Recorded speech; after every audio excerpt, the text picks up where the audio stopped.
I met Ellie during our sophomore year in college. We were both studying business, and our paths crossed in an introductory finance class. We quickly bonded over shared interests, and by the time we graduated, we were inseparable. That fall, under a canopy of vibrant autumn leaves, we got married, ready to start our new life together. The first few years were a happy blur of adjusting to married life and settling into our new home. After a while, we decided it was time to start a family. Ellie stopped taking her birth control, and we eagerly anticipated becoming parents. However, it took 3 long years before Ellie finally became pregnant. When our daughter Mia was born, it was the happiest day of our lives. A few months after Mia's arrival, Ellie struggled to find a birth control method that didn't give her severe side effects. We discussed our options extensively and decided it would be best if I had a vasectomy, considering it was reversible should we ever change our minds about expanding our family. After the procedure, life returned to a new normal, and we enjoyed our time together as a family of 3, free from the worries of an unexpected pregnancy. However, 3 years after my vasectomy, Ellie missed her period. Initially, we didn't think much of it, but soon she started showing signs of pregnancy. Remembering rare cases where vasectomies had naturally reversed, I went to my doctor to get my sperm count checked. The results confirmed that I was still sterile.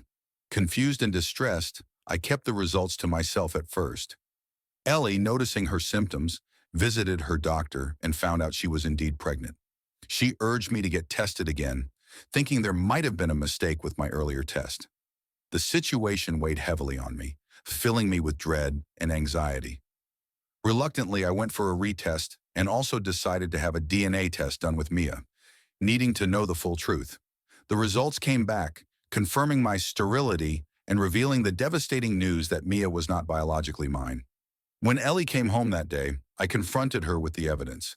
At first, she vehemently denied any wrongdoing, suggesting the test must be incorrect. But when I presented her with the undeniable proof, her defenses crumbled, and she tearfully confessed to having an affair, insisting it was a one-time lapse. The news shattered my world. I felt betrayed and heartbroken, not just by the infidelity, but by the impact this might have on Mia, whom I loved deeply as my own. Ellie pleaded for forgiveness, promising it had only happened once and that it was a mistake she deeply regretted. I asked Ellie if she thought our marriage could survive this, if she was willing to work through the consequences of her actions. She said she would do anything to keep our family together. Despite my anger and hurt, I considered what it would mean to leave or stay. After a long, emotional discussion, we decided to seek counseling to see if we could salvage our relationship and rebuild the trust that had been broken. The next few months were challenging as we worked with a therapist, unpacked the layers of our marriage, and learned to communicate better. It was a painful process, but it was also a time of growth for both of us.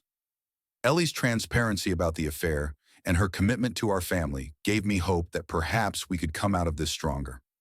As I reflect on our journey, I realize how complex relationships can be, filled with both profound joy and deep sorrow. Through this experience, I've learned about forgiveness, the resilience of love, and the importance of honest communication. Our path hasn't been easy, but we're committed to moving forward together with hope and renewed dedication to each other and our daughter. She was still sharing her location, and it took her 20 minutes before she left work.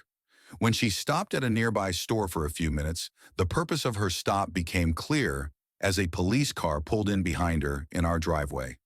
According to the officers, she had called them because she said she felt unsafe and mentioned that we had firearms in the house. I showed the officers my empty gun safe and explained that I had moved them to another secure location earlier that day. We went back to the living room, and I showed my wife the paternity test results again. Her reaction was a mix of denial and disbelief, which seemed genuine. She broke down and cried for about 10 minutes. I told her this was the final straw for me, explaining why I wanted the divorce. The police, reminding us to keep the conversation civil, eventually left after I assured them that I was about to leave for my sister's house. I asked her again who the child's father was, to which she claimed she didn't know. Her answer made me question how many times she had been unfaithful. I reiterated that I had told her before, if she wasn't completely honest, it was over. I reminded her that I couldn't and wouldn't raise, someone else's child, and she needed to figure out who the real father was because I wouldn't be paying child support for someone else's mistake. She asked what we would tell our daughter, and I replied that was up to her since this mess was hers, and I wasn't going to cover for her or clean up after her. Last week, I drafted a couple of emails, one for our friends and family detailing all the test results and the reasons I was asking for a divorce, and another to my wife with copies of the same tests, along with everything I knew and what I had previously told her. I ran them by my lawyer, made a few edits, and then sent them out after she pulled into the driveway that afternoon. The feedback from friends and relatives was overwhelmingly one-sided and quite colorful. In the end, I told her if she had been truthful, we might have been able to work things out, but I couldn't trust a serial liar. I mentioned how if she had been the one to get a procedure instead of me, she might have been able to continue her deception. I told her to find a good lawyer so we could proceed with the divorce and start the healing process. We had our second meeting with the lawyers today, and we signed off on almost everything except the house. We're still waiting for an appraisal to come back to figure out the split. Motions got filed today, and a court-ordered paternity test was scheduled for all three of us. My soon-to-be ex-wife didn't fight me on much, so we filed for a no-fault divorce. If everything goes right, I get the house back on February 15th, and the divorce should be final by April 5th. The lawyers did a good job keeping us separated during the negotiations, and the conversations were minimal. I was a bit worried when she came in looking pale and drained, like she hadn't slept or was possibly medicated. She barely spoke during the meeting, just staring out the window while the lawyers read everything to us before we signed. Walking out of there felt like a giant weight had been lifted from my shoulders. My boss, seeing how much I had been through, left a bottle of champagne on my desk and offered me some time off. But I told him I was eager to get back to work and move on with my life. On this journey through difficult truths, it's not always easy to face reality, especially when it reveals the imperfections and betrayals of those we trusted most. Yet navigating these choppy waters is a part of life, teaching us resilience and the value of genuine relationships. After the wedding event with Sharon, I had a lot of time to think about what had transpired. Our unexpected moment was not planned, and it brought a mix of emotions to the surface that I wasn't fully prepared to handle at the time.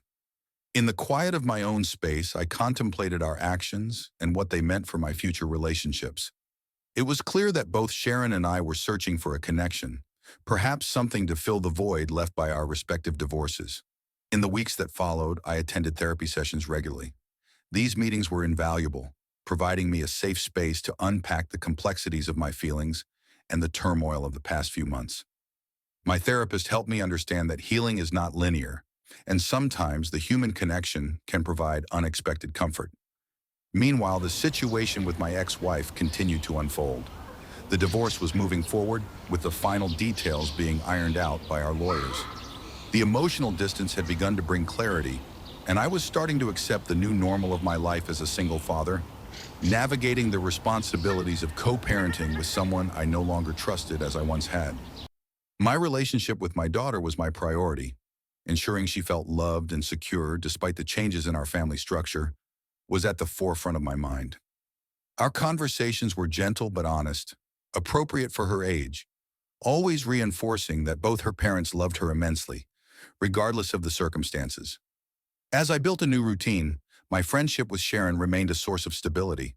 We continued to support each other as friends who had shared similar experiences. Our dinners and conversations offered a respite from the isolation that often accompanies the aftermath of divorce. One evening, over coffee, Sharon and I discussed the possibility of exploring a more serious relationship. The idea was tentative, filled with reservations on both sides. We decided to take things slowly, giving ourselves the time to understand if this was a rebound reaction or something that could hold deeper significance for us both. Life, as I had learned, was unpredictable. The pains and betrayals of the past had taught me to tread carefully, to value transparency and honesty above all else in relationships. The journey of healing was ongoing, but I was more equipped now, understanding better how to forge connections that were healthy and fulfilling. As I continue to navigate these personal developments, I find strength in sharing my story. It's therapeutic, a way to connect with others who might be facing their own trials. Thank you for listening, for joining me on this path of discovery and renewal. Your support and the shared experiences we discuss here remind us that while the truth can be painful, it also frees us to seek deeper, more meaningful interactions. If you've ever faced a similar revelation or found yourself rebuilding after a significant life upheaval, I'd love to hear your story. How did you cope? What lessons did you learn? Sharing these experiences can be a powerful way to heal and help others feel less alone in their struggles. Thank you for being here, for engaging with these reflections on life's complex, often messy realities. Let's continue to support each other, fostering a community where honesty and resilience lead the way to healing and hope.